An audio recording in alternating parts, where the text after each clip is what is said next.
Mesdames, Messieurs, bonsoir et bienvenue à votre émission Le Pour et le Contre. Et toujours en notre compagnie, Jocelyne Cauvier. Bonsoir, Jocelyne. Bonsoir. Ça va bien? Oui, toujours. Alors, encore une fois, cette semaine, un sujet assez difficile, mais un sujet qui a vraiment amené une grande participation des gens sur ta page Facebook. On discutait en préparation de l'entrevue, c'est bien le cas, hein? Effectivement, c'est un sujet qui faisait un petit peu suite à la semaine dernière. C'est un sujet qui était proposé de parler de la peine de mort. Et évidemment, c'est un sujet qui soulève des passions. Et c'est ce que j'ai constaté là. Les gens ont énormément participé en public sur le mur, mais aussi on m'écrit parfois en privé parce que les gens sont plus timides des fois. Donc, je prends les commentaires partout. Alors, je vous le dis tout de suite, une belle émission en perspective. Installez-vous confortablement dans votre divan, ça va être très intéressant. Alors, peut-être débuter par une petite mise en contexte. Exactement, parce que j'ai fait un petit peu de recherche par rapport à la peine de mort. Bon, ce qui est important de savoir, ça a été aboli dans plus de la moitié des pays. Le Canada, ça a été aboli depuis 1976. On a fait un sondage pour savoir si les Canadiens sont pour ou contre. En fait, 63% des Canadiens sont pour la peine de mort et 58% des Québécois. Ça m'a quand même surpris, étant donné que c'est aboli. Aux États-Unis, il y a 38 des 50 États qui permettent la peine de mort. On parle des États-Unis, bon, c'est nos voisins, mais aussi c'est qu'on fait beaucoup d'études aux États-Unis pour vérifier des choses. Donc, depuis, ça c'est une statistique qui m'a vraiment surprise, depuis 1973, il y a 122 condamnés à mort qui ont été remis en liberté après qu'on ait eu la preuve de leur innocence. C'est incroyable, non? C'est beaucoup. Oui. Toujours aux États-Unis, selon un rapport, dans les cas de peine de mort, il y aurait eu 68% d'erreurs judiciaires. On parle de qu'on retient des preuves, qu'on fabrique des preuves, des faux témoignages. Dans 68% des cas de peine de mort, il y a eu des grosses erreurs. Toujours aux États-Unis, encore une étude qui dit que les détenus condamnés à mort coûtent 3 fois plus cher à l'État que ceux qui sont incarcérés à vie. Pourquoi? Parce que c'est des longs procès interminables, c'est des incarcérations sous sécurité très élevée. Ça aussi, c'est surprenant. J'ignorais totalement. Et statistique intéressante parce que ça va venir dans les arguments plus tard. Au Canada, depuis qu'on a aboli la peine de mort en 1976, le taux de meurtre est à la baisse. Donc, parfois, les gens disent que ça aiderait à diminuer la criminalité, mais en fait, la criminalité baisse depuis que c'est aboli. Donc, on peut le dire, c'est toute une mise en contexte. Hein? Oui. Et j'irais même jusqu'à dire, ça fait énormément réfléchir dès le départ de l'émission. Ça va aider pour les arguments que les gens ont sortis. Des fois, ça aide à remettre les choses en perspective et de voir les faits, si on veut. Là. Perspective, le mot est faible. Oui. Donc, la formule habituelle, on commence par les arguments pour ensuite terminer avec les arguments contre. Alors, je débute, si tu me le permets. Oui. Des crimes graves et confessés et prouvés par ADN. Donc, naturellement, on parle d'arguments pour, donc pour la peine de mort. Ça serait exclusivement dans les crimes graves et confessés et qu'on pourrait prouver le tout par ADN. Je l'ai redit de façon un peu plus structurée, disons. Oui, c'est en plein ça, oui. Donc, les gens qui étaient pour la peine de mort disaient que, oui, c'est pas dans tous les cas, évidemment. On parle vraiment de crimes graves, de meurtres, de viols, de choses très graves et qu'évidemment, ça a été prouvé par ADN pour éviter les erreurs judiciaires ou confessé, gros bémol. On va voir plus tard dans les arguments contre, il y a des fausses confessions. Des gens qui vont confesser un crime parce qu'ils sont stressés, parce qu'ils souffrent de troubles de santé mentale. Donc, il faut faire attention. Oui, tout à fait. Que ça désengorgerait les prisons, ça, c'est un argument qu'on a entendu souvent. Ah, on est tout allé de garder toute ta gang-là en prison, ça coûte cher, ça serait bien plus facile d'en finir avec eux, avec une exécution. Ça ressort beaucoup et effectivement, les prisons sont remplies et ça nous coûte cher. Mais ça, je pense qu'on ne peut pas faire comme si c'est un fait. Là, et il y a les statistiques aussi par rapport à ce que coûtent les détenus. Au niveau provincial, c'est 64 000 par an pour un détenu et au niveau fédéral, 118 000 par an. Alors, c'est dur à s'imaginer, mais c'est ça. Il y a beaucoup de gens qui disent j'en ferais bien des choses avec 118 000 par année. Oui. Donc, c'est le réflexe qui nous vient, ça coûte cher. Et ça, c'est une moyenne. Hein. C'est plus élevé sous sécurité maximale. Au niveau des femmes aussi, la moyenne était plus élevée. Donc, ça coûte cher. et les prisons sont pleines. C'est l'argument, je pense, qui ressortait le plus et on n'a pas le choix de dire que oui, ça coûte cher. Il faut le dire, ce sont des infrastructures qui coûtent cher au gouvernement à tenir en place. Effectivement. Que ça ferait tout simplement baisser la criminalité, la peur de peut-être se faire exécuter suite à un acte qui ne suit pas la loi. Là. Bien, ça marche. Ce que les gens disent aussi, oui, ça va marcher comme monsieur, madame, tout le monde. Si tu sais qu'en faisant tel délit, tu peux te faire exécuter, j'imagine que ça doit te ralentir. Mais, par exemple, un psychopathe, je ne suis pas certaine que c'est quelque chose. Oui, je ne suis pas certaine.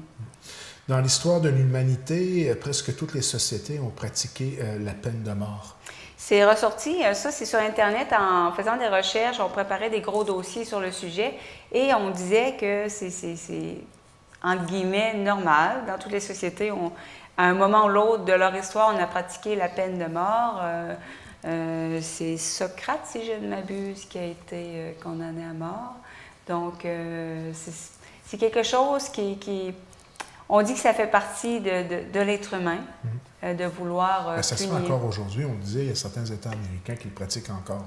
Donc, c'est tout à fait d'actualité d'en parler. Donc, ça se fait encore aujourd'hui. Donc, il y a encore des arguments pour qui fonctionnent. Hein? Bien, c'est ça. Je veux dire, les gens disent, ben là, il ne faut pas être surpris qu'on le fait toujours aujourd'hui. Ça a toujours existé depuis que le monde est monde. De la même façon que les gens disent que la prostitution est le plus vieux métier du monde, ça va toujours exister. Donc, il y a des gens qui ont sorti ça comme argument que ça va toujours exister. Et les gens, tout simplement, voient dans cette action-là plus d'aspects positifs que négatifs. Oui. Hein? C'est le cas de le dire si ça se fait. Puis on ne parle pas de gens qui ne sont pas nécessairement accès à l'éducation ou quoi que ce soit. On parle des États-Unis, certains États. Donc, c'est des gens souvent qui vont être un peu semblables à nous, mais qui ont été vers une évolution différente au niveau de l'application de la loi. Exactement. Que ça soulagerait les familles des victimes, que ça serait justice rendue, un genre de sentiment. On ressent ça dans les films américains. Hein? Ce genre d'interprétation-là t'as tué un de mes enfants, t'as tué ma femme, ça doit se terminer par... Je n'avais pas pensé à l'argument, là, ça en faisant une recherche à un moment donné j'imagine que pour certaines familles, tu sens que la justice a été rendue. Dans l'immédiat, j'imagine que ça soulage. À long terme, est-ce que ça aide vraiment le deuil? Je ne suis pas certaine, là. Mais il faudrait demander aux familles si ça les soulage. Là. C'est sûr que ça prend pas trop une justice bonbon non plus. Là. Si c'est une peine ridicule que la personne a suite à un meurtre, c'est sûr que ça ne doit pas être facile pour une famille de digérer tout ça. Là. Mais si la peine reflète l'acte commis, ça peut être peut-être un petit peu plus facile à digérer pour la famille, j'imagine. Je pense que tu amènes Je pense que tu amènes un bon point. Si la peine... raisonnable, là, comme tu dis, pas une peine bonbon. Je pense que c'est ça qui doit surtout soulager les familles, de savoir qu'il n'est pas sorti après 2 mois de prison puis il peut être récidiviste. Là. De dire que les criminels graves, eh bien, c'est impossible de les récupérer, qu'ils sont irrécupérables. J'avoue que quand tu vois des portraits, des fois, de psychopathes, tu te dis... C'est un peu décourageant. Là. Tu te demandes vraiment comment tu peux arriver à changer une personne comme ça. De voir... Par le tueur en série, un exemple. Là. Des tueurs en série. Quand tu entends parler de récidivistes, que ça fait 8 fois qu'ils se font prendre. Oui, ça c'est un autre bon argument. Là, tu te dis, à un moment donné, il y a du monde comme ça, ils ne comprennent pas. J'avoue que c'est tentant de se dire, ça va le régler le problème.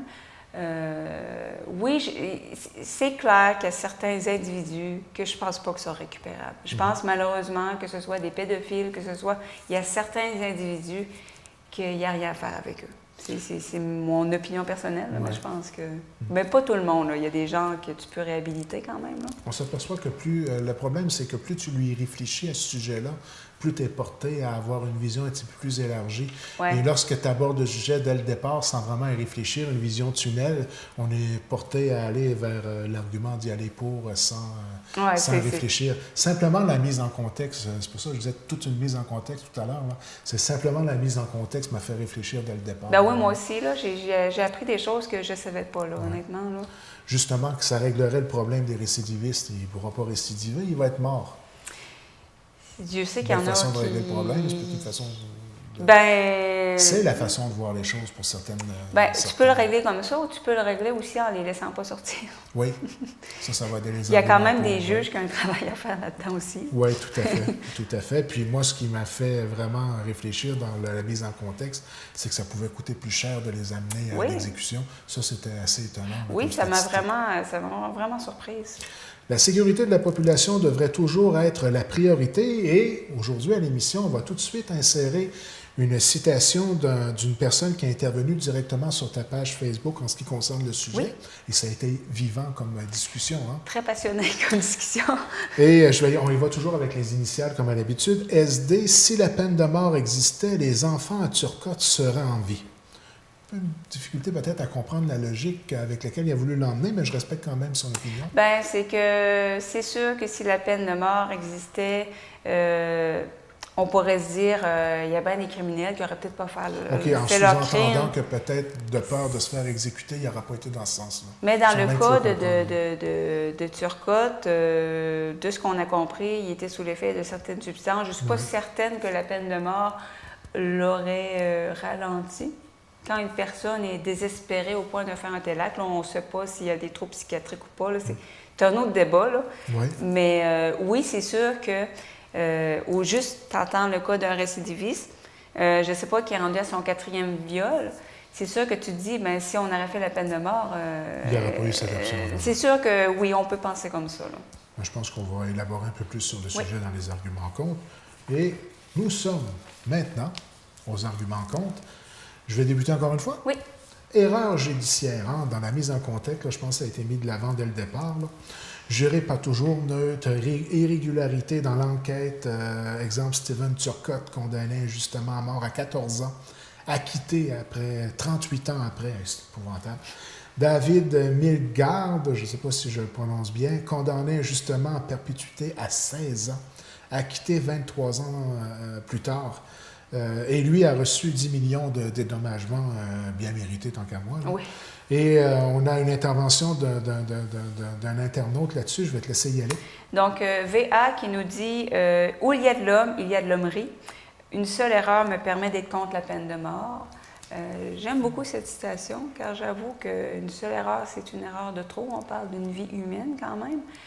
C'est pas rien. Et quand il dit « Où il y a de l'homme, il y a de l'hommerie », c'est des êtres humains qui jugent, hein? Le juge, les jurys, les enquêteurs. Donc, on ne peut pas mettre notre main au feu que tout a été fait de façon neutre, que tout est parfait, donc ça fait peur. Et je ne peux faire autrement que de revenir dans la mise en contexte, là, je le redis, là. Depuis 1973, 122 condamnés à mort ont été remis en liberté après qu'on ait fait la preuve de leur innocence. Là. 122. 122, c'est pas un beaucoup. Ou deux, là, c'est 122. Puis il y en a combien qui a été trop tard, là, qu'on n'a jamais poussé l'enquête? C'est sûr qu'il y en a que c'était réel. Il ne faut quand même pas jouer à l'autruche non plus. Non. Mais quand même 122 personnes. Puis c'est pas depuis les années 1600. On non, parle de 1973. C'est beaucoup, là. Puis on s'entend qu'on était quand même assez évolué au niveau des sciences là, pour pouvoir faire la preuve sans doute raisonnable. Malgré, c'était une grande avancée, l'ADN. Avant, on y allait simplement avec les groupes sanguins. J'écoute le canal D. Mais il reste que c'est ça pareil. Hein? Des faux aveux. Simon Marchal, déficient intellectuel, avait plaidé coupable à 15 chefs d'accusation d'agression sexuelle, prouvé non coupable avec ADN. On ne peut pas revenir là-dessus.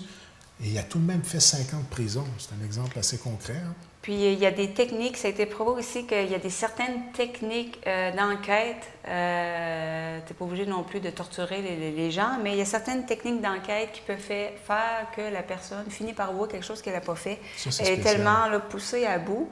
On voit ça, par exemple, dans les films, mais oui, ça existe. Il y a des gens aussi, des faux aveux. On m'a donné comme exemple aussi Bien, ceux qui écoutent Unité 9. Ouais. Il y a un petit peu de monde qui écoute Unité 9. Bien, il y a un petit peu de monde qui écoute Unité 9. Un parent qui va prendre la culpabilité pour protéger son enfant qui a fait le crime. Ben oui. Donc, oui, ça existe. C'est des gens qui vont vouloir protéger quelqu'un et qui vont porter le blâme alors qu'ils n'ont rien fait du tout. Il faut faire attention avec les aveux, c'est pas toujours fiable à 100 là. Bien, c'est difficile de juger le contexte et les motivations. Parfois, un meurtre par légitime défense, trop psychiatrique, oui, c'est bien ça. Ça soulève des questions éthiques et morales. Et justement, on a une autre citation à vous présenter, une citation de LS cette fois-ci. « Si on tue l'homme qui a tué, on fait la même chose en allant vers une exécution. » C'est une phrase forte de sens, hein? Oui. C'est court, mais ça dit ce qu'il faut que ça dise. On condamne des choses comme ça, mais on se transforme en meurtrier, carrément. Là, je veux dire, ça a beau être encadré, permis par la loi dans certains États américains, mais on fait la même chose. Et c'est sûr que moralement, ça dépend toujours des valeurs aussi. Il y a des gens pour qui, c'est correct de faire ça, mais pour d'autres, c'est dans leurs valeurs. On ne peut pas enlever la vie de quelqu'un, peu importe la raison. Donc, Si on parle de morale, on pourrait... je veux dire, qu'est-ce qui est le plus difficile à perdre pour une personne, la vie ou la liberté? Bien, il y en a aussi qui disaient, là, si tu veux vraiment punir quelqu'un, c'est la prison à vie. C'est pire que la libération, entre guillemets, de le tuer. Je suis porté peut-être à penser un peu comme ça, moi. Ben c'est ça. Ça fait que c'est...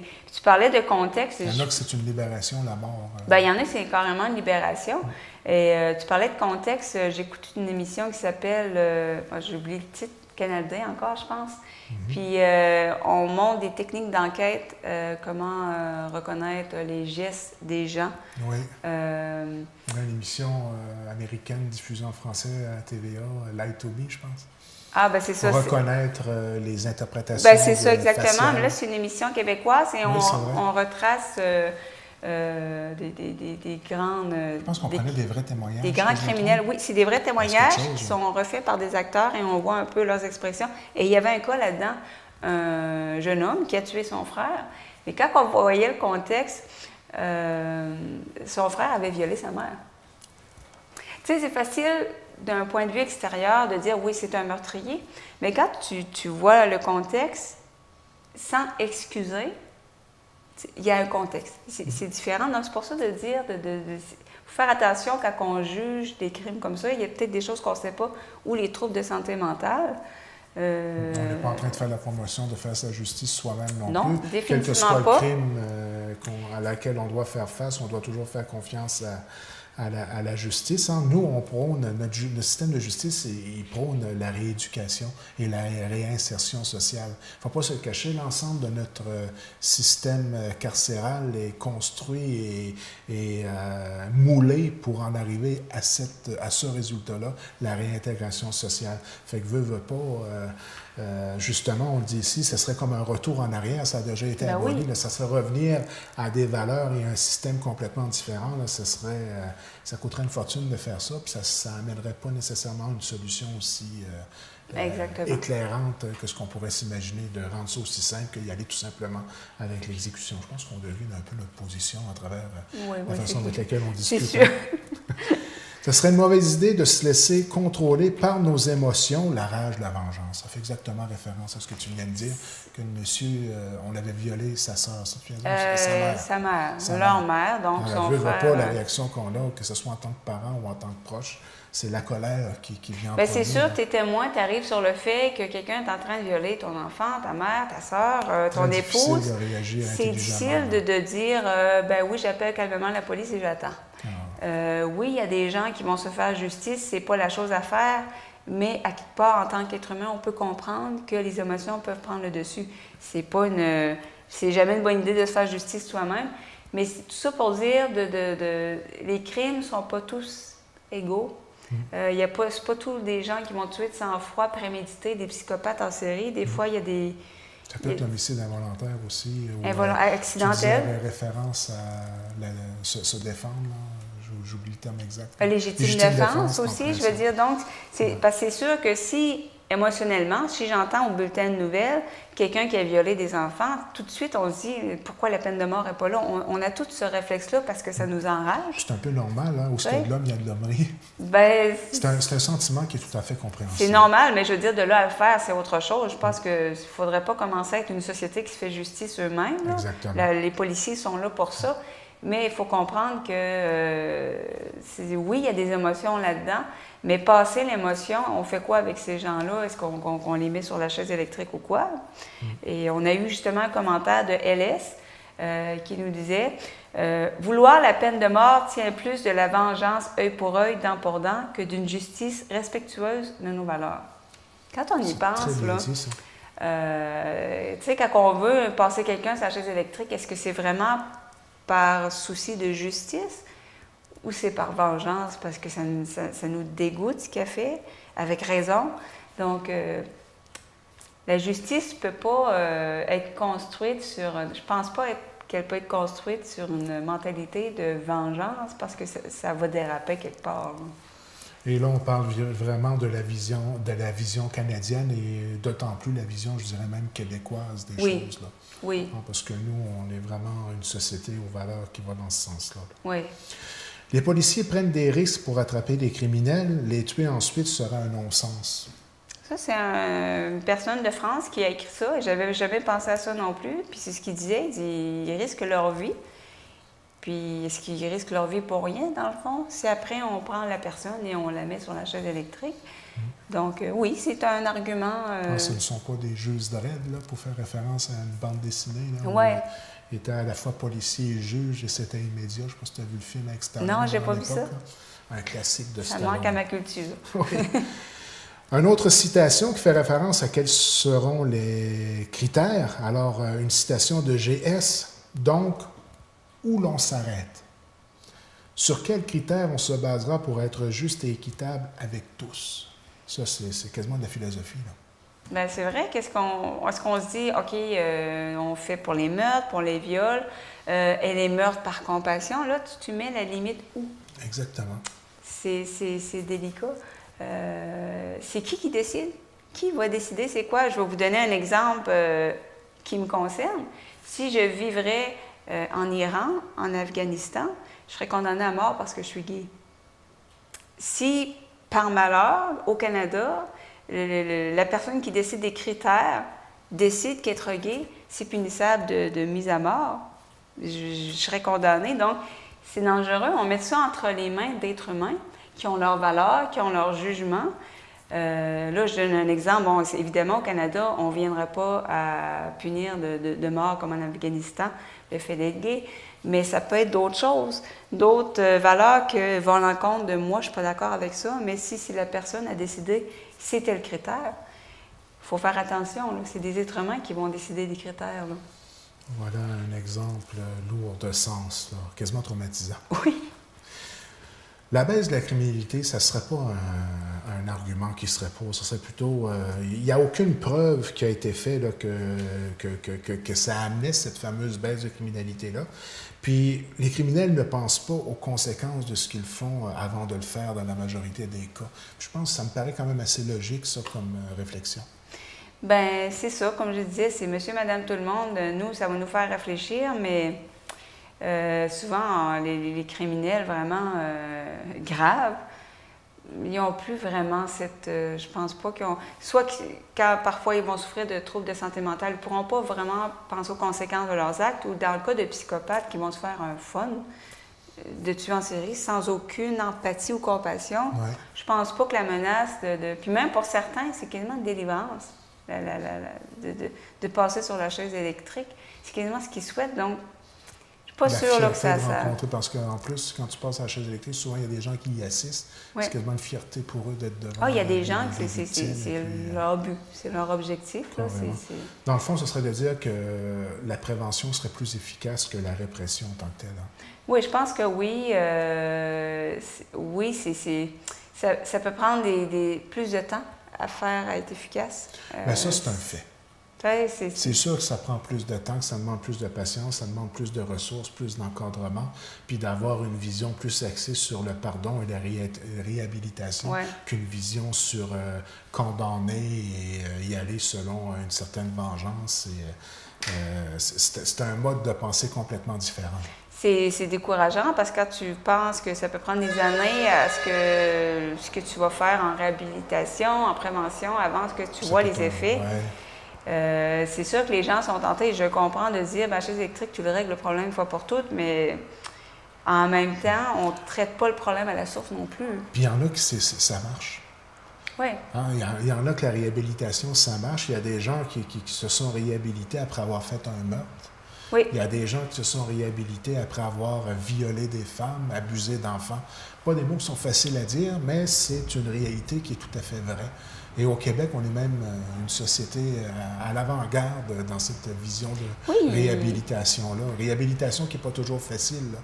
Je pense à l'institution à Percé qui traite les gens qui ont ces problèmes-là envers leurs instincts par rapport aux enfants. Il y a des réussites. Quand même, il y a des gens, à un moment donné, je voyais un documentaire, c'est sûr, ça nous enrage tout, ça vient nous chercher, des cas de pédophilie, mais il y a des pédophiles qui vont eux-mêmes voir les autorités et dire « Faites quelque chose avec moi, je ne veux pas être comme ça, je ne veux pas faire mal à personne. » Ils n'ont pas fait mal à personne et ils veulent prévenir eux-mêmes. Étant donné qu'il n'y avait rien de préparé dans le système actuel, qu'il n'y avait pas les ressources, disons, on va appeler ça les ressources nécessaires à aider ces personnes-là à pouvoir vivre avec ce problème-là et trouver des solutions, être capable de contrôler tout ça, bien, on en est arrivé à mettre en place ce genre d'institution-là qui permet une réhabilitation, une réinsertion sociale. Il y a quand même des cas, des réussites qui vont jamais récidiver. Mais oui, il y a des cas de irrécupérables, comme on disait, que c'est ces cas-là qu'on va retenir et qui sont décourageants, j'avoue, là, que ça fait peur. On doit privilégier la réhabilitation ou l'isolement quand la réhabilitation n'est pas possible. Et l'idée, c'est pas de vivre non plus dans un monde imaginaire que tout est beau. Je veux dire, les cas irrécupérables, il faut faire quelque chose avec eux autres et c'est pas en liberté qu'on les met, définitivement pas. Je pense que oui, tu les isoles. Si tu dois les isoler à vie, tu le fais pour la sécurité des gens parce que c'est important de vivre dans une société qu'on n'a pas peur de sortir dehors. Tu sais, je pense que c'est une valeur qu'on a, nous, là. Un autre argument contre, je crois que c'est le dernier, c'est bien ça. Criminels viennent souvent de milieux défavorisés. Et souvent, c'est des gens qui ont des troubles de santé mentale, etc. Et j'ai une citation ici de GS. « Notre propre société a bien du travail à faire sur elle avant de condamner à mort quelqu'un parce qu'on est tous responsables de près ou de loin. » Là, c'est peut-être assez... Ça dit beaucoup comme citation, ça. Hein? C'est dérangeant. Moi, quand je l'ai vu sur le coup, je me suis dit, tu sais, on ne veut pas se sentir concerné ou responsable de crimes comme ça. Mais oui, la société en tant que telle, il y a des gens qui ont été abandonnés à eux-mêmes. Si on parle de la désinstitutionnalisation... Oh mon Dieu, je savais, je ne le dirais pas comme il faut. Désinstitutionnalisation. T'es bonne. Je le répéterai même pas. Je ne le redirai pas des fois. Des personnes qui ont des troubles de santé mentale, en 2 mots, on les a mis dans la rue. C'est vrai. Puis aujourd'hui, il y a des gens... Il y a beaucoup de gens qui se retrouvent dans la rue et qui ne prennent pas leurs médicaments. Exactement. Médicaments qui sont essentiels au contrôle de leur maladie mentale. Exactement. Et je ne veux pas dire que les gens qui ont des troubles psychiatriques sont plus violents que d'autres, mais il y a des gens qui ont besoin d'une médication pour bien fonctionner. Donc, on les a mis dans la rue, sont moins encadrés. Il ne faut pas être surpris que parfois, oui, il y a des crimes qui se font. Il n'y a pas... Le Québec, oui, on a beaucoup de programmes sociaux pour aider les gens quand même, mais quand tu as des milieux plus pauvres, c'est un fait dans tous les pays, un milieu plus pauvre, c'est des facteurs favorables pour que les jeunes ont l'impression que leur vie n'a pas de sens, ils tournent en rond, il y a des gangs de rue qui les approchent. Je veux dire, c'est un terreau fertile pour que des jeunes se lancent dans le crime, par exemple. Donc, si on n'arrive pas à travailler sur les problèmes à la base, la pauvreté, des choses comme ça, bien traiter les gens qui ont des troubles psychiatriques, c'est sûr qu'on ne s'aidera pas. Là. C'est dans ce sens-là que la personne disait qu'on a un rôle à faire, tout le monde, d'aider les gens à la source quand ils sont encore jeunes. Donc oui, je pense que comme argument, c'est là on parle vraiment de la source du problème. Je comprends. Mon instinct me dit que c'est un débat qui n'a pas fini d'être discuté dans notre société. Puis je pense qu'à moyen et long terme, ça va certainement revenir. Et chaque fois qu'il arrive quelque chose de grave dans l'actualité, qu'il arrive qu'un criminel fasse un geste qui est complètement répugnant et de non-sens et qu'il y a une incompréhension sociale par rapport à l'acte, souvent, ça va revenir sur la table, l'argument de la peine de mort. Lui, on devrait aller à la peine de mort, puis bon, on n'est pas payé pour le garder. Puis il y a aussi les coûts sociaux du système carcéral qui sont aussi d'actualité. On est en pleine austérité de la part du gouvernement. On cherche à couper partout. Il y a des gens la première place qu'ils voudraient couper, c'est à ces endroits-là. Regarde, ça va toujours... Ça coûte cher d'avoir le genre de justice à laquelle on s'est donné droit au Canada et au Québec. Mais je pense que c'est encore le meilleur endroit au monde où il y a un certain équilibre entre ce qu'il faut faire versus ce qu'il ne faut pas faire pour demeurer des êtres humains avec une morale, disons, acceptable. Oui, rien n'est parfait, mais je pense qu'au Québec... Rien n'est parfait, c'est très bien dit aussi. Je veux dire, La perfection là, en ce monde-là...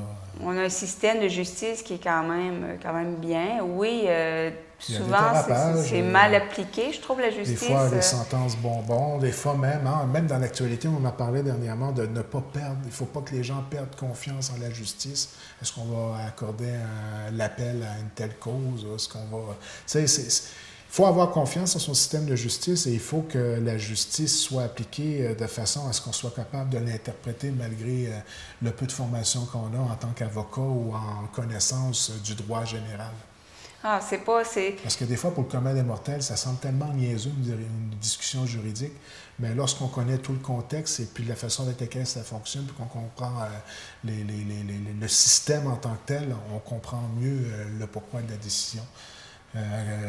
Juge et juré, un juré versus juge, c'est différent comme mode de fonctionnement. Ah, c'est sûr que c'est pas un domaine qui est facile. Le métier d'avocat, c'est beaucoup d'études et c'est pas pour rien. Je veux dire, c'est beaucoup ils doivent apprendre beaucoup de lois, bien représenter leurs clients. Mais c'est sûr que je comprends. Moi, la première, quand j'entends des crimes à la télévision, je me dis qu'ils les mettent dans une île déserte, puis ça finit là. Ça peut être le réflexe premier. Là, hein? C'est humain. Là. Je veux dire, à un moment donné, on vient écœurer de payer pour ça. Ils l'ont déjà fait, ce que tu dis, hein, Alcatraz. Ils l'ont pas fermé pour rien. C'est ça. C'est vrai. Il n'y a pas de solution idéale. Non. On les a tentés. Il y a certaines solutions. Tu donnais cette solution-là un peu en joke, mais on l'a fait. On l'a fait, on l'a quand même essayé. Oui, puis on s'est aperçu que, regarde, ça n'a pas marché fort. Encore une fois, il y a de l'hommerie. Oui, en plein ça résume bien, je pense. Oui. Mais je pense qu'on a certainement créé certaines discussions à la maison et c'est toujours le but ultime de l'émission Le pour et le contre. Et je pense que ça devient une formule très gagnante, la participation versus Internet. Ah oui, vraiment, les gens participent bien, puis je suis contente parce que ça aide à construire l'émission. Les gens sortent des arguments que j'ai jamais pensé. Je me dis, ah mon Dieu, c'est vrai. On a un immense respect pour ceux qui participent et on vous remercie de partager avec nous vos opinions et la beauté de la chose. Ça revient la semaine prochaine. Donc, au plaisir de se voir la semaine prochaine. Avec plaisir. À la semaine prochaine.